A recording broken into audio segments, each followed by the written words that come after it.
Hello everyone. Again Pranav is here. Today I am going to explain hydrogenator part 17. All other links of the previous parts are given under the description box.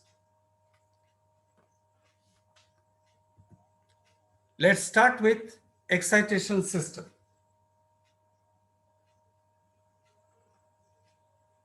Excitation system and its purpose for running a synchronous generator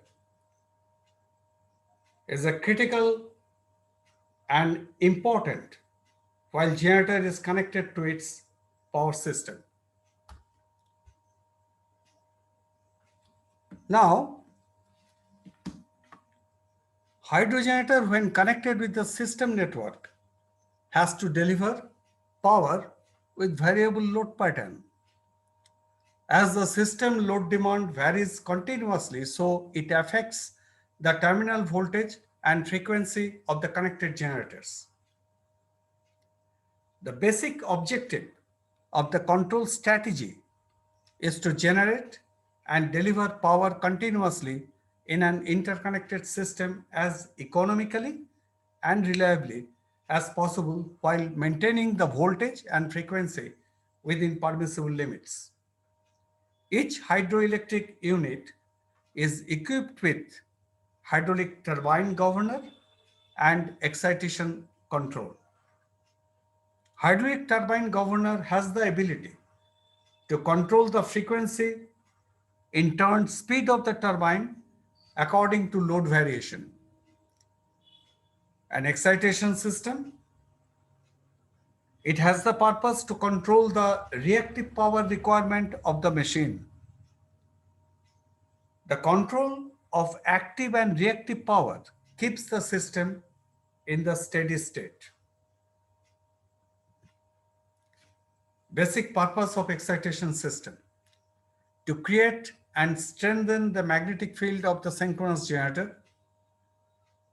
B, to have a better regulation of machine load angle. C, to ensure stability of the power system by regulating machine voltage and reactive power flow with better adjustment in sharing the reactive load between the machines operating parallel in grid. It can improve dynamic and transient stability of the machine and protect from inadvertent tripping during transients, thus enhance the availability factor of the machine. E, to utilize maximum capability of the machine performance. Concept of excitation system. Excitation system has a basic function to provide a continuous DC supply to the field winding of the synchronous machines. With the flow of current in the field winding that produces flux in the winding. Also, an excitation regulating features has always been incorporated as an integral part of the excitation system apart from the task of supplying DC supply to the field winding. Features of the excitation regulator is so designed that it can fulfill the following major operating components. One, to have a smooth control of the operating voltage close to the steady state stability limit. Number two, to regulate the voltage under fault condition.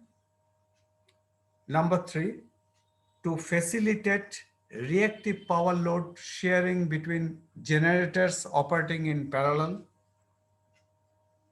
Number four, the parameters according to which regulation occurs can be reliably measured.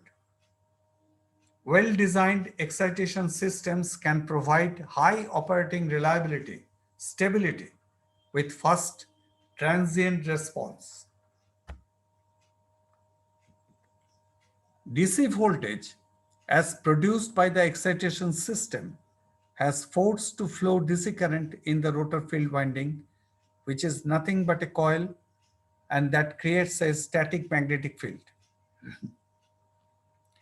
As the rotor starts rotating, then the static magnetic field will also rotate.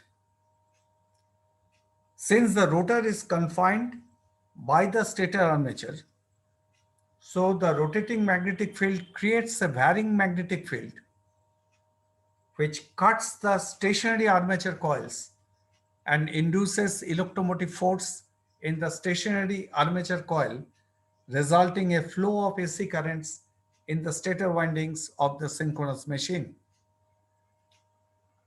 The quantity of current flowing in the field windings has a close relation with the generator terminal voltage. The selection of exciter voltage has to be made by compromising between the amount of field exciting current at low voltage and thicker field winding insulation for high voltage, and normally lies between 200 volt to 800 volt, but generally does not exceed 1 kV. For large machines, the excitation power may be about 4 kilowatt per MVA rating of the machine.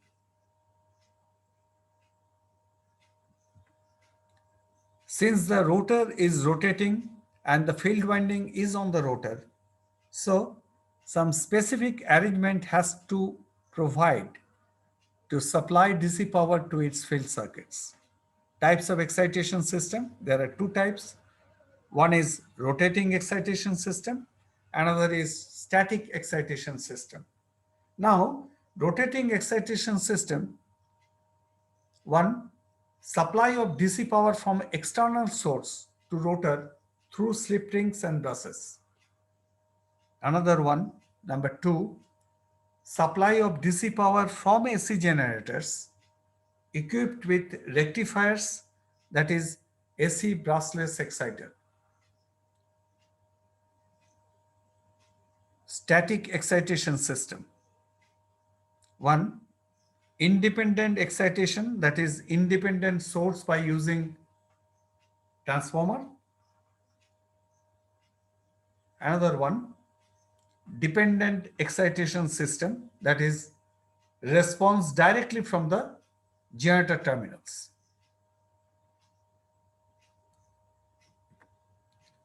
Rotating DC exciters. External DC source is applying to rotor field winding through slip rings and buses. A DC main exciter whose field is being energized from a pilot exciter with a permanent magnetic field, and its excitation is controlled through automatic voltage regulator. The main exciter and the pilot exciter both are mounted on the main shaft of the synchronous machine. The basic advantage of using permanent magnet pilot exciter is that it does not have to rely on any auxiliary supply. The field circuit of the synchronous machine is fed from the main exciter through slip rings and buses. To avoid damage in the event of any sort of internal fault, the system should be equipped with the facility of using field suppression. Field suppression. When fault occurs in generator winding, even though the generator circuit breaker is tripped, the fault continues to fade as because of electromotive force is induced in the generator itself.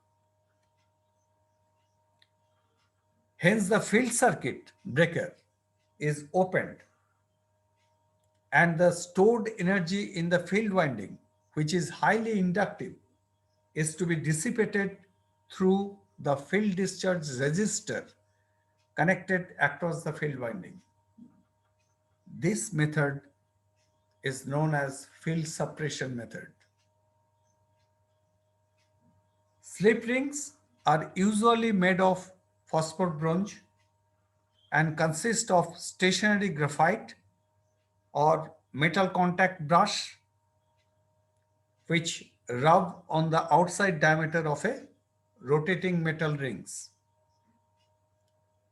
Slip rings are encircling the machine shaft but insulated from it, and through which DC voltage is supplied to the rotor field winding at all times, regardless of the angular position or speed of the rotor.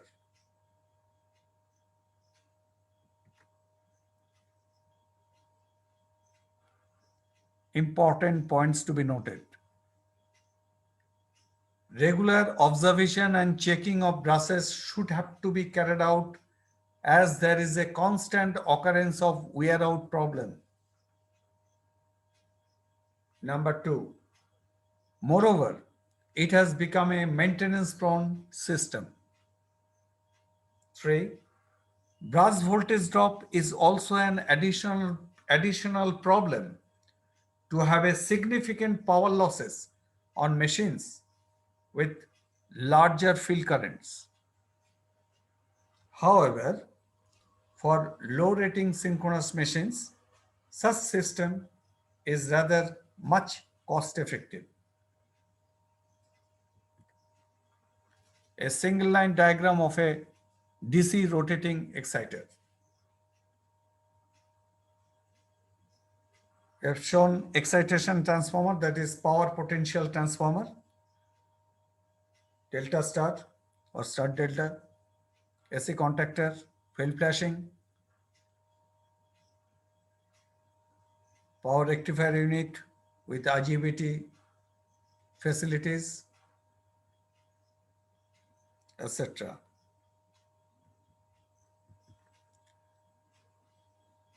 Brushless excitation system. The brushless excitation system is configured with an exciter generator mounted on the main generator shaft, usually at the outboard of the main generator bearing pedestal.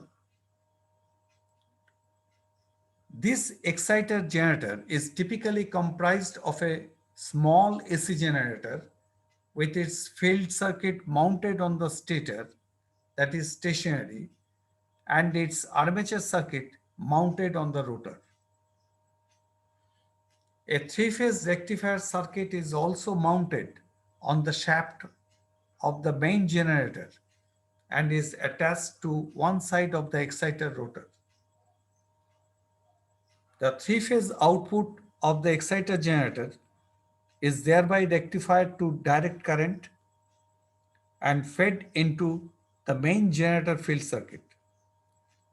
For supplying current to the field circuit of the exciter generator, another alternator may be mounted at the outboard of the exciter generator, and for which there would have been a permanent magnet rotor, usually mounted on the back of the generator shaft. Schematic diagram of excitation system with AC exciter and rectifier unit. With permanent magnet generator, rectifier, pilot exciter, thyristor rectifier, main AC exciter, excitation rectifier, voltage transformer, AVR drives, stages, thyristor firing, manual excitation controls, etc., etc. The stator winding of this alternator puts out an AC current or voltage to a voltage regulator. The voltage regulator turns that AC input to power rectifier unit for DC output, which is controlled so as to ultimately control the current to the main generator field. If the system is not configured with permanent magnet alternator, then a three-phase star delta connected step-down power potential transformer is to be incorporated, whose primary is connected to the generator output terminals and the secondary supplies power to the voltage regulator.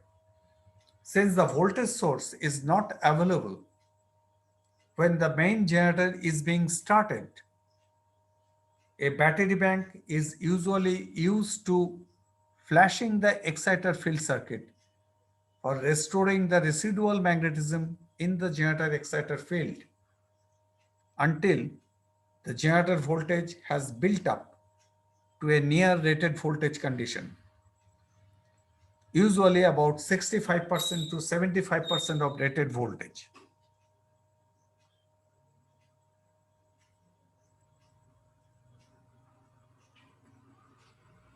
A single line diagram of an AC rotating exciter, that is brushless type.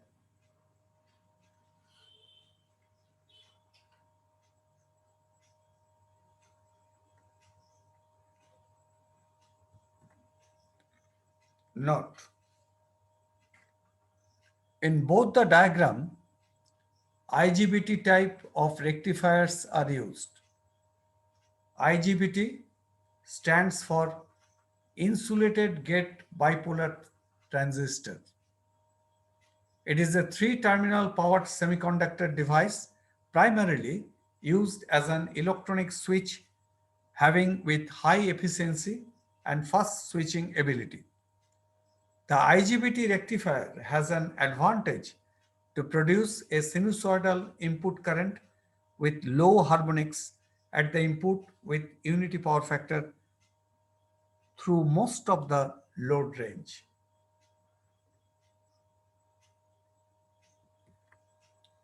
Conventional brush gear arrangement is thereby eliminated in case of brushless excitation and is less critical from the general maintenance point of view. In a composite way, it can be explained its function that an exciter with a fixed field coil and a rotating phase windings is mounted on a main shaft of the machine, and the AC output of the rotating phase windings is being converted to DC by means of shaft mounted rectifiers and then fed directly to the main machine rotor field winding.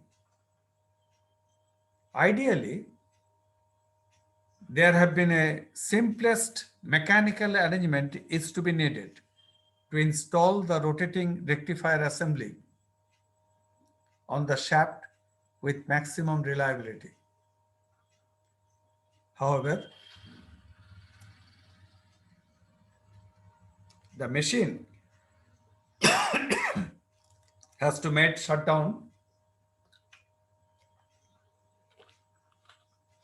while to replace a faulty rectifier diode, and for which there involves a costly long outage of the machine.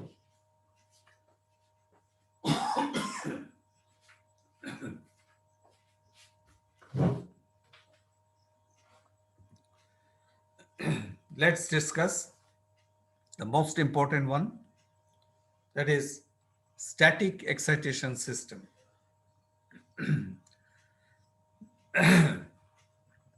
The system is much more compact, rapid response, fast acting, and highly reliable. With these benefits, it is the most commonly used excitation system for large hydrogenerators. When the supply is taken directly from the generator itself, that is self-exciting, then a three-phase start delta connected step-down power potential transformer is to be incorporated, whose primary is connected to the generator output and the secondary supplies power to the static thyristor rectifier. In self-excited system, some of the generator power output is used to power its field circuit, and it is generally lies within 0.2 to 0.8% of the generator power. If the generator itself is supposed not to have a sufficient residual magnetism to build up to full voltage, then a provision of external source is required to have a jump start. the excitation process with sufficient magnetic flux to build up.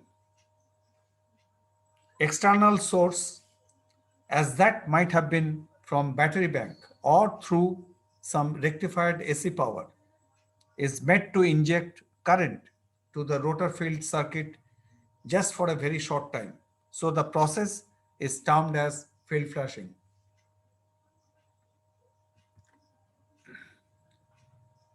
Now the schematic diagram: static excitation system, self-excitation, and with external source.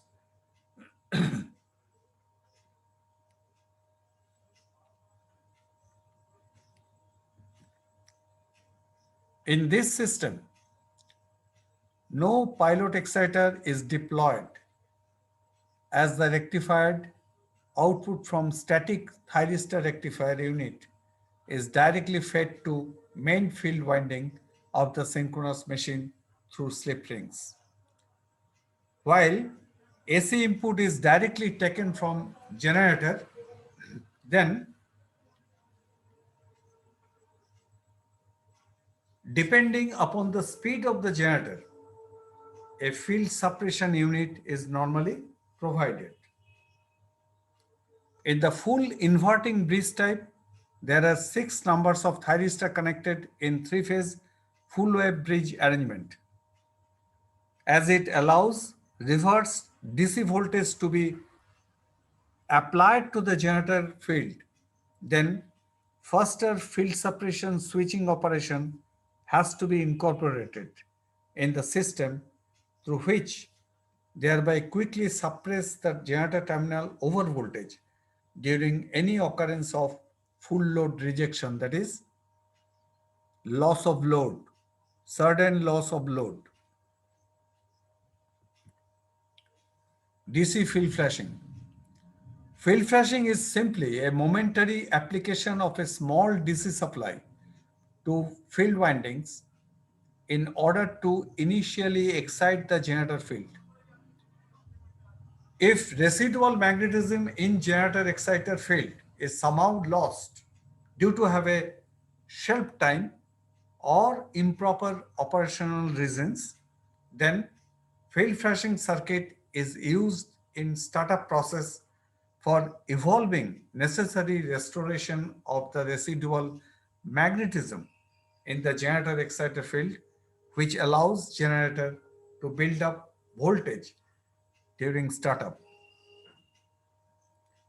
The field of the synchronous machine is temporarily connected in parallel to an external DC supply, such as station battery, until the synchronous machine develops enough terminal voltage such that the excitation becomes self-sustaining. Afterwards, the field flashing is interrupted. These exciters are self-sustaining, that is, for normal operation, all the power they need are taken from the generator output itself. Most important one, since the voltage source is not available when the main generator is being started, a battery bank is usually used to flashing the exciter field circuit for restoring the residual magnetism in the generator exciter field until the generator voltage has built up to a near rated voltage condition, usually about 65% to 75% of the rated voltage. A circuit consists of a station battery bank and a switch that has to be closed when the generator is assigned for startup process. Switch has automatically disconnected with the signal when the voltage regulator senses that the generator voltage has built up to a certain value of about 65% to 75% of rated voltage. Inside the rectifier section, the circuit usually includes a diode to block reverse current from the exciter back into the batteries. Usually, few resistors are included to limit the current available from batteries because only small current is needed for generator field to get generation started. It is true that the generator, when connected to the electrical power system, are susceptible to the changes of the system voltage, and moreover, generator has to remain synchronized to the system even in the extreme operating conditions. Limiting of minimum and maximum excitation current enables the generator to operate particularly in its own specified boundary areas. But these limits are not able to replace generator protection system, which acts upon exceeding permissible physical values of synchronous generator. Let's stop here. Further to be continued at later stage. Thank you. Thank you for listening the video. Kindly do like, share and subscribe. Your subscriptions would encourage me to post more videos. Also share your comments or feedbacks inside the dedicated comment section. If you have any suggestions or specific topic you want, then let me know in the comment section, please. Thank you. Thank you very much.